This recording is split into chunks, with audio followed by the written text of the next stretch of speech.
नमस्कार दोस्तों, आज मैं आप लोगों के समक्ष श्रीमद् भागवत गीता के एक ऐसा रहस्यमयी एवं कल्याणकारी श्लोक बताने जा रहा हूँ, जिस श्लोक का अगर प्रतिदिन नियमित तौर पे कम से कम एक बार भी बोला जाए, पढ़ा जाए, तो इसमें कोई संशय नहीं कि मानव रूप में जो हमारे जब भी हम गलतियां करते हैं, जो भी हमारे से जाने में अनजाने में गलतियां हो जाती है, पाप हो जाता है, उनसे मुक्ति निश्चित तौर पे मिलेगी और भगवान गोविंद के शरण में आप जाओगे।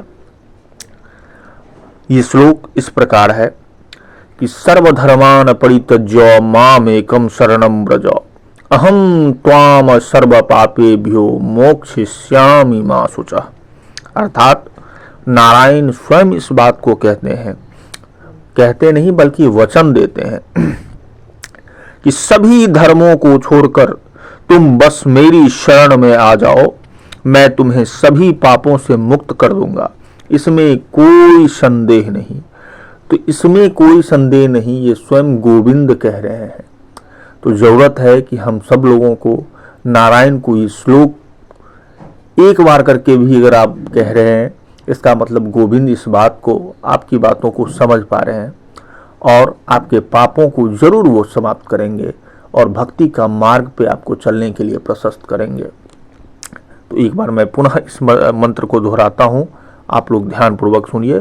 सर्वधर्मान परित्यज्य मामेकं शरणं व्रज अहम त्वाम सर्व पापेभ्यो मोक्षयिष्यामि मा शुचः। नारायण में विश्वास रखिए, गोविंद का ध्यान कीजिए और बारंबार गोविंद का ध्यान कीजिए और नारायण को कहिए कि हे परमात्मा, मुझसे जो भी जाने अनजाने में गलतियां हुई, जो भी पाप हुआ, उसे समाप्त कीजिए।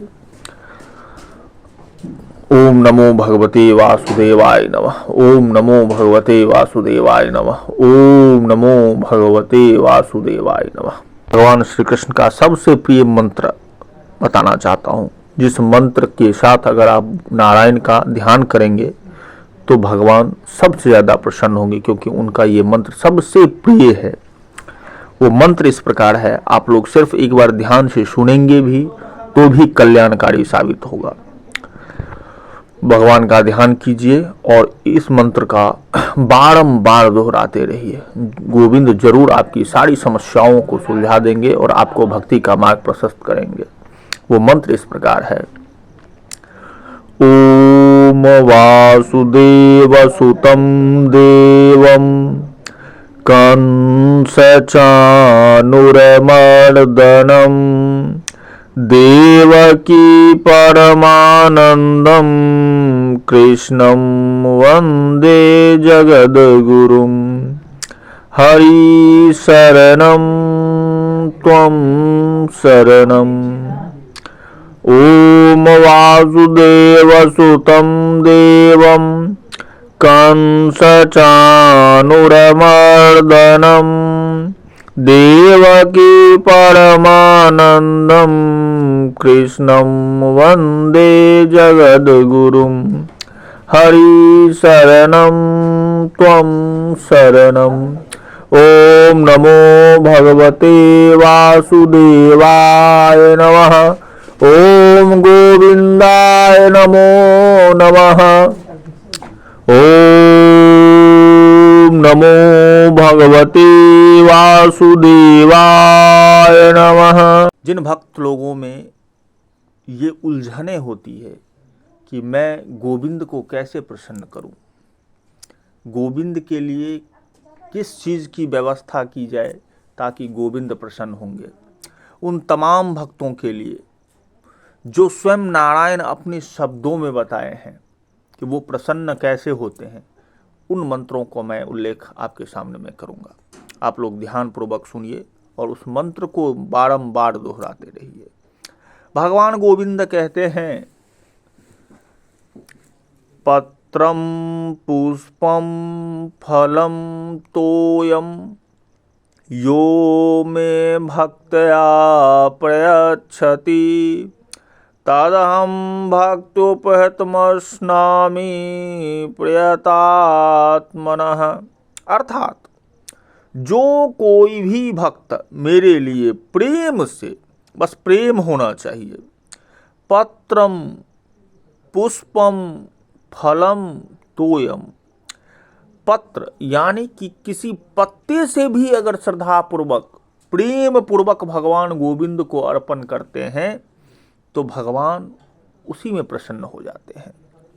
पुष्पम, अगर आप एक फूल लेके भी आप गोविंद के सामने में प्रेम से अगर उन्हें चढ़ाएंगे तो गोविंद उसी में प्रसन्न हो जाते हैं। फलम, अगर आपके पास एक फल भी है, अगर वो लेकर के भी समर्पण के भाव से प्रेम पूर्वक अगर आप गोविंद को देंगे तो गोविंद वो ग्रहण करेंगे। तोयम यानी कि जल, अगर आपके पास में पत्रम पुष्पम फलम, अगर ये तीन में कोई भी वस्तुएं आपके पास ना हो तो सिर्फ जल लेके अगर आप प्रेम पूर्वक अर्पण करेंगे गोविंद को तो गोविंद सिर्फ उसी में प्रसन्न हो जाते हैं। और वो ये कहना चाह रहे हैं कि जो कोई भी भक्त मेरे लिए प्रेम से पत्र, पत्ती, फूल, फल, जल किसी से भी अगर हमें अर्पण करता है प्रेम पूर्वक, उस शुद्ध बुद्धि निष्काम प्रेमी भक्त का प्रेम पूर्वक अर्पण किया हुआ वो पत्ती या पुष्प या फल या जल को मैं सद्गुण रूप से प्रकट होकर प्रेम सहित खाता हूँ। तो आप समझ गए होंगे कि भगवान को प्रसन्न करने के लिए स्वयं नारायण कहते हैं कि कुछ भी वस्तुएं लेकर के अगर आप प्रेम पूर्वक गोविंद को अर्पण करेंगे तो सद्गुण रूप से गोविंद उन्हें ग्रहण करते हैं। तो हमारे कन्हैया जी ऐसे हैं। आप लोग निष्काम भाव से प्रेम पूर्वक गोविंद का स्मरण करके कुछ भी चीज़ उन्हें अर्पण करके देखिए, गोविंद उन्हें स्वीकार करेंगे और आप जिस काम के लिए भी उनको अर्पण करेंगे वो काम आपका कल्याणकारी होगा और फलीभूत होगा। ओम नमो भगवते वासुदेवाय नमः। ओम अनंताय नमः। ओम केशवाय नमः। ओम माधवाय नमः। ओम नमो भगवते वासुदेवाय नमः। हरि शरणं त्वं शरणं। धन्यवाद।